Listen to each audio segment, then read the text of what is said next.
Maka Abu Yusuf pun terheran, dari mana datangnya orang-orang ini? Padahal di gurun pasir tidak ada manusia ketika itu, hanya Abu Yusuf dan sahabatnya saja. Dan yang lebih mengejutkan lagi oleh Abu Yusuf rasakan adalah ketika di kain kafan tersebut tertulis hadza jaza min athari ridallah ala ridho nafsihi.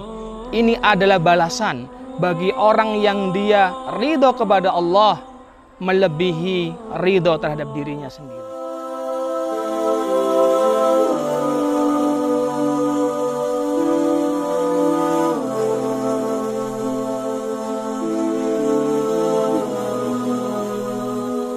Bismillah. Assalamualaikum warahmatullahi wabarakatuh. Saudara-saudaraku di Klangenan TV, alhamdulillah kita berada di bulan Zulhijjah, di mana bulan ini adalah bulan haram, bulan yang mulia. Ada satu kisah di kitab An-Nawadhir karya Imam Syihabuddin Ahmad bin Salamah Al-Qulyubi. Ya, beliau mengisahkan kisah dari Abu Yusuf, Ya'qub bin Yusuf. Beliau memiliki salah seorang sahabat. Yang sahabat tersebut tidak kalah solehnya dengan Abu Yusuf, tidak kalah takwanya dengan Abu Yusuf, dan tidak kalah ibadahnya dengan Abu Yusuf. Mereka berdua sahabat yang saling memotivasi baik dunia maupun akhirat. Suatu ketika Abu Yusuf bersama sahabatnya sedang melakukan perjalanan di bulan Zulhijjah. Ya, karena di awal 10 hari bulan Zulhijjah mereka berpuasa sampai akhirnya Allah berkehendak atas sahabat Abu Yusuf meninggal dunia di padang Sahara dalam keadaan dia berpuasa. Maka karena tidak ada orang lagi, maka Abu Yusuf dengan berpikir segera beliau mencari kain kafan yang akan digunakan untuk mengkafani saudaranya. Maka ketika Abu Yusuf sedang sibuk mencari kain kafan dan beliau kembali, apa yang dilihat oleh Abu Yusuf? Beliau melihat sekerumunan orang, banyak orang sudah mengkerumuni ayat sahabatnya. Karena saking susahnya untuk masuk dan menerobos kerumunan manusia ketika itu, maka Abu Yusuf pun terheran, dari mana datangnya orang-orang ini? Padahal di gurun pasir tidak ada manusia ketika itu, hanya Abu Yusuf dan sahabatnya saja.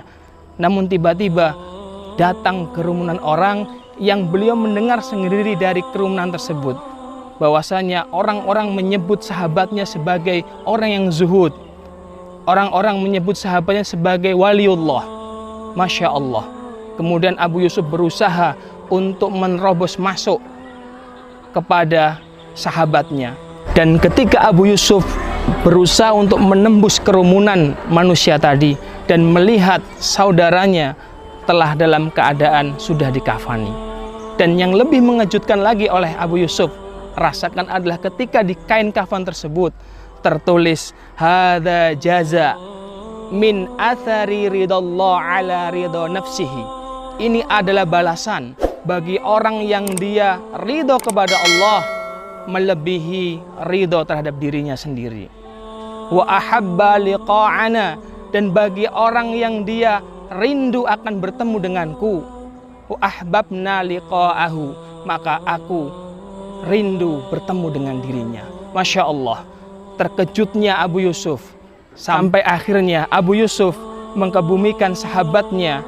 Dan setelah selesai prosesi pemakaman, Abu Yusuf nampak capek, dia terasa lelah sampai akhirnya dia tertidur. Dan di dalam tidurnya Abu Yusuf bermimpi melihat sahabatnya tadi mendatanginya. Dia naik di atas kuda berwarna hijau.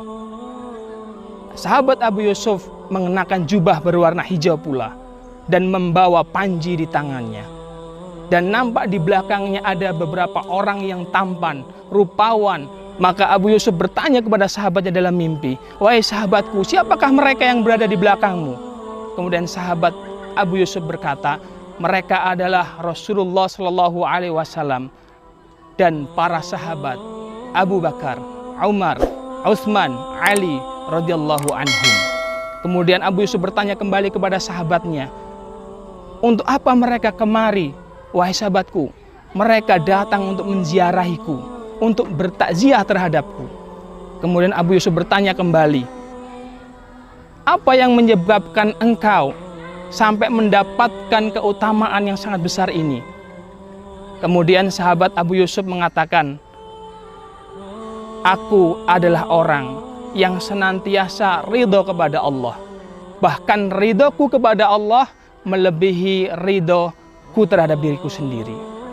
Yang kedua, aku adalah orang yang senantiasa melazimi puasa di bulan Zulhijjah, terkhusus di 9 hari awal bulan Zulhijjah. Sahabat Kelanganan TV yang dimuliakan Allah Subhanahu wa Ta'ala, itu sedikit cuplikan yang ditulis oleh Imam Syihabuddin Ahmad bin Salamah Al-Qulyubi dalam kitab An-Nawadhir tentang Abu Yusuf dan saudaranya. Marilah kita ambil hikmah. Ada keutamaan-keutamaan, ada amalan-amalan yang membuat kita berada pada posisi yang mulia di sisi Allah Subhanahu wa Ta'ala dan mendapatkan posisi yang mulia ketika kita sudah meninggal dunia. Salah satunya dari cerita ini bisa kita ambil, yaitu puasa di bulan Zulhijjah. Sebagaimana Rasulullah SAW bersabda, kanu Rasulullah SAW yasumuna tis'a Dzulhijjah. Sesungguhnya Rasulullah SAW saum, beliau berpuasa di 9 hari awal bulan Zulhijjah. Riwayat Abu Daud. Maka inilah amalan bagi kita yang mampu melaksanakan, maksimalkan di bulan Zulhijjah. Walaupun saat ini sudah berlalu, insya Allah ini menjadi bagian daripada amal yang perlu kita ketahui, dan amal apapun itu yang sedikit namun mampu kita laksanakan, lazimkan itu. Siapa tahu amal itu yang akan menjadi kemuliaan bagi kita setelah matinya kita. Aqulu qouli hadza wa astaghfirullahi wa lakum. Wassalamualaikum warahmatullahi wabarakatuh.